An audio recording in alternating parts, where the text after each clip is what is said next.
கல் தோன்றி மண் தோன்றா காலத்தில் முன் தோன்றி மூத்த குடியான தமிழ் மொழியை வணங்கி அவையோரே நாளைய வரலாறை மாணவர்களாய் சரித்திரம் படைக்கப்பட்ட நான் கொடுத்த தலைப்பில் பேசுகிறேன். என்ன தலைப்பு? நான் எடுத்த தலைப்பு என்பது அப்துல் கலாமின் வாழ்க்கை வரலாறு. அப்துல் கலாம் என்று சொன்னவரன் ராமேஸ்வரத்தில் ஒரு சிறு குடிசையில் பிறந்த ஒரு மீனவ குடும்பத்தில் வாழ்ந்தவர். ஒருவேளை உணவு என்பது அவருக்கு மிகவும் கடினமான ஒன்று. உணவுக்காகவே கஷ்டப்படும் நிலையில் ஆனால் அவருடைய கனவு என்பது என்னவென்றால், நாம் வானுலகிலும் பறக்க வேண்டும் என்று, பள்ளிக்கூடத்தில் படிக்க வேண்டும் என்ற ஆசையால். ஆனால் வீட்டிலோ வறுமை.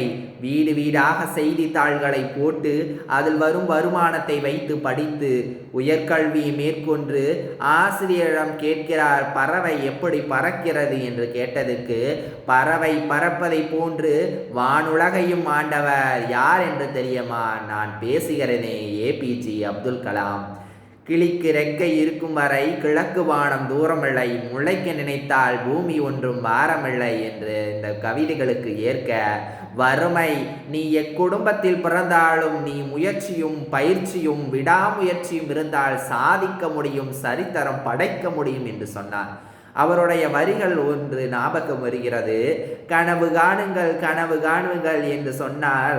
ஒரு முறை கண்டால் கனவு, இருமுறை கண்டால் ஆசை, பல முறை கண்டால் லட்சியம் என்று சொன்னாரே, அதுதான் மிகையாகாது. ஒவ்வொரு மனிதனும் பிறக்கின்றான், ஆனால் லட்சியம் என்பதும் கனவோடு தான் பிறக்க வேண்டும் என்றார். அவர் இன்று திருமண வாழ்க்கை கூட வேணாமல் பிறப்பு முதல் இறக்கின்ற தருவாய் வரை கனவு கண்டு கொண்டேதான் இருந்தார். அவர் அப்படி மட்டும் இல்லை, உலக நாடுகள் எல்லாம் இயக்கும்படி அவரை போற்றும்படி இறந்தார். 11வது குடியரசுத் தலைவராக பொறுப்பேற்று நாட்டின் முதல் குடிமகன் என்ற ஒரு குடிமகனான ஒரு பதவியில் உயர்ந்தவர் அவர்தான். அவர் மாணவர்கள், இன்றைய மாணவர்களுக்கு அனைவருக்கும் வழிகாட்டியாக இருந்தார். ஒரு சிறந்த நண்பன் என்பது ஒரு நூலகத்திற்கு சமமாகவும், ஒரு புத்தகம் என்பது 100 நண்பர்களுக்கு சமமானவரும் என்றும் கூறினார். தோல்வியை ஏற்றுக்கொள், தோல்வியிலிருந்து தான் வெற்றி கிடைக்கும் என்றார். அவருடைய ஒவ்வொரு தோல்வியிலும் ஒவ்வொரு வெற்றி அடங்கியிருக்கும். மனிதா, நீ எல்லாரும் சாதனையாய் சாதனை படைக்க வேண்டும் என்று சொன்னார். அது மிகையாகாது. நீங்கள் அனைவரும் வாழ்க வேண்டும், வாழ்ந்தால் சரித்திரம் அடைக.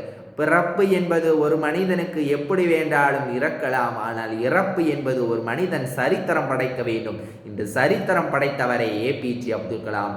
வாழ்ந்தார் மறைந்தார் என்று இருக்கக்கூடாது. அவர் மறைந்தாலும் நம் மத்தியில் வாழ்ந்து கொண்டு இருக்கிறார்.